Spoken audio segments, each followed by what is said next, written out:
Grand ഫിനാലയുടെ grooming സെക്ഷനെല്ലാം കഴിഞ്ഞതിന് ശേഷം big boss ഹൗസ്മേറ്റ്സിനോട് നിങ്ങളുടെ ജോലികളെല്ലാം തുടരുവാൻ പറഞ്ഞു. അങ്ങനെ കുറച്ചു സമയം അവർ അവരുടെ കാര്യങ്ങളിലെല്ലാം എൻഗേജ്ഡ് ആയിക്കൊണ്ടിരിക്കുമ്പോൾ ഹൗസ്മേറ്റ്സിനോട് എല്ലാവരോടും ഉടൻ തന്നെ ഗാർഡൻ ഏരിയയിലേക്ക് വരുവാൻ പറഞ്ഞു.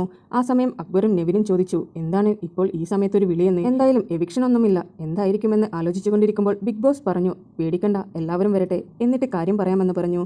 അങ്ങനെ ഹൗസ്മേറ്റ്സ് 5 പേരും ഗാർഡൻ ഏരിയയിൽ എത്തിയപ്പോൾ ബിഗ് ബോസ് പറഞ്ഞു, 1 day to go എന്ന ബോർഡിനു പിന്നിൽ ഓരോരുത്തരായി നിരനിരയായി നിൽക്കുവാൻ. ആ സമയം ബിഗ് ബോസ് പറഞ്ഞു, നിങ്ങളെല്ലാവരും ഇവിടുത്തെ ടോപ്പ് 5 ആണ്. അതുപോലെ തന്നെ നിങ്ങൾ ബിഗ് ബോസിൻ്റെ സ്റ്റാറുകളാണ്. നിങ്ങളെ ജനങ്ങൾ 24/7 കണ്ടുകൊണ്ടിരിക്കുകയായിരുന്നു. ഡെയിലി എപ്പിസോഡിൽ അതെല്ലാം കാണിക്കാൻ പറ്റാത്തതുകൊണ്ട് തന്നെ ജിയോ ഹോട്ട്സ്റ്റാറിൽ എല്ലാവരും നിങ്ങളെ 24/7 കണ്ടുകൊണ്ടിരിക്കുകയായിരുന്നു. നിങ്ങൾ ഓരോരുത്തരുടെയും കളികളും ചിരികളും തമാശകളുമെല്ലാം ഒരു ദിവസത്തെ എപ്പിസോഡിൽ ഉൾക്കൊള്ളിക്കാനാവില്ല. അതുകൊണ്ട് തന്നെ അവർ ഇതെല്ലാം കാണുന്നത് 24/7 ലൈവ് സ്ട്രീമിലൂടെയാണ്. എന്നാൽ ഗ്രാൻഡ് ഫിനാലേക്ക് ഇനി വെറും മണിക്കൂറുകൾ മാത്രമാണ് ബാക്കിയുള്ളത്. അതുകൊണ്ട് തന്നെ ഈ നിമിഷം തൊട്ട് ബിഗ് ബോസിൻ്റെ ലൈവ് സ്ട്രീമിംഗ് സ്റ്റോപ്പ് ചെയ്യുവാൻ പോവുകയാണ്. ഇനി നിങ്ങളെ എല്ലാ പ്രേക്ഷകരും കാണുന്നത് ഗ്രാൻഡ് ഫിനാലെ വേദിയിൽ വെച്ചിട്ടായിരിക്കും.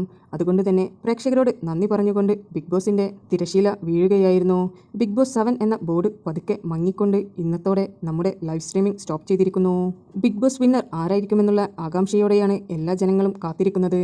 അതുകൊണ്ട് തന്നെ നിങ്ങൾക്ക് ബിബിയുടെ അപ്ഡേറ്റ്സ് അറിയാൻ താല്പര്യമുണ്ടെങ്കിൽ എൻ്റെ ചാനൽ സബ്സ്ക്രൈബ് ചെയ്ത് സപ്പോർട്ട് ചെയ്യുക.